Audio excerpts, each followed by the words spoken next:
Hello bachcho, let's read this question. So the question says nationalism spreads when people begin to believe they are all part of the same nation. Justify.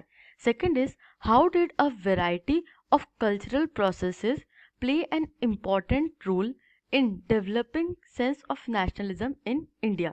Third part is how did people belonging to different communities, regions or languages groups develop the sense of collective belonging in India during the freedom struggle? Explain.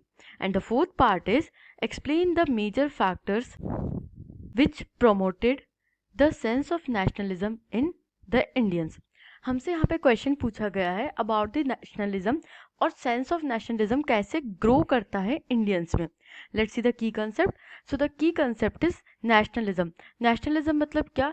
Belonging to a nation, एक nation के साथ identify करना, loyalty and devotion towards one's nation is nationalism. Let's see our pointers. First point is united struggle. United struggle of different caste, class, religion and communities became an important factor of nationalism. Indian national movement के time पे United struggles देखने को मिली. United struggle मतलब कि सभी लोग साथ मिलकर के ब्रिटिशर्स के अगेंस्ट फाइट कर रहे थे. तो different caste, different classes, different religions और अलग अलग communities like tribals, middle classes etcetera, सभी लोग साथ मिलकर के फाइट कर रहे थे और ये एक इम्पॉर्टेंट फैक्टर बना यूनाइटेड स्ट्रगल नेशनलिज्म के ग्रोथ में. Second is cultural processes.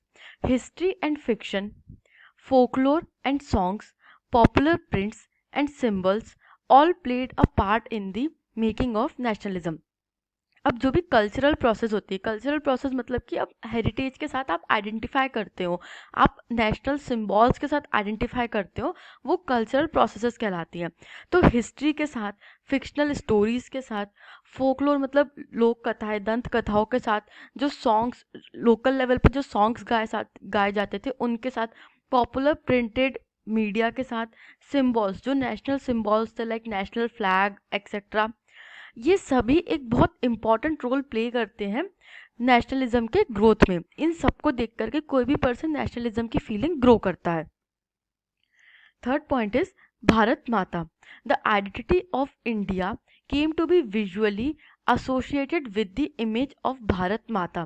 The image was created by Bankim Chand Chattopadhyay, the writer of Vande Mataram, as a hymn to the motherland. Inspired by the Swadeshi movement, Abhinandranath Tagore painted his famous image of Bharat माता. अब nationalism के time पे जब nationalism चल रहा था India में, national movement चल रहा था इंडिया में, तब एक भारत माता की इमेज उभर के आती है. मतलब भारत माता का एक पोर्ट्रेट बन के आता है. और वो पोर्ट्रेट कौन बनाते हैं, वो इमेज कौन क्रिएट करते हैं? बंकिम चंद्र चट्टोपाध्याय. बंकिम चंद्र चैटर्जी भी कहा जाता है. तो बंकिम चंद्र चट्टोपाध्याय जी वो इमेज बनाते हैं. वो वंदे मातरम के राइटर भी हैं, जो कि एक मदरलैंड को डिवोटेड हायम है. वो वंदे मातरम हाईली संस्कृताइज्ड हायम है. हायम मतलब पोयम है, भारत माता को डिवोटेड. बंगाल में जो स्वदेशी मूवमेंट हुआ था उससे इंस्पायर होकर के अभिनंद्रनाथ टैगोर जी फेमस पेंटिंग अपनी पेंट करते हैं भारत माता की, जिसमें वो भारत माता को, एक फीमेल कैरेक्टर को, इंडिया के सारे सिंबॉलिक आइडेंटिफिकेशंस के साथ एसोसिएट करते हैं. और इस तरीके से एक मेजर विजुअल फैक्टर मिल जाता है भारत माता के रूप में लोगों को नेशनलिज्म से एसोसिएट करने का, भारत माता से किसी एक चीज़ से एसोसिएट करने का. Fourth is revival of Indian folklore. Folklore मतलब क्या? लोक कथाएं, दंत कथाएं जो भी होती है, जो गाँव में कहानियाँ एक लोकल लेवल पे चल रही होती है, उन्हें फोकलोर कहते हैं. The idea of nationalism was also developed by reviving the Indian folklore. In late 19th century, nationalists began recording folk tales sung by bards, and they toured villages to gather folk songs and legends. This was done to promote traditional culture that had been corrupted and damaged by Western forces. अब एक movement चला था जिसमें कि Indian folklore को, जो Indian traditional stories थी, Indian culture था, उसको रिवाइव किया जा रहा था. Develop the reviving of Indian folklore. Late 19th century में जो नेशनलिस्ट लीडर्स थे वो गांव-गांव जाकर के फोक टेल्स को रिकॉर्ड करना स्टार्ट कर दिया उन लोगों ने।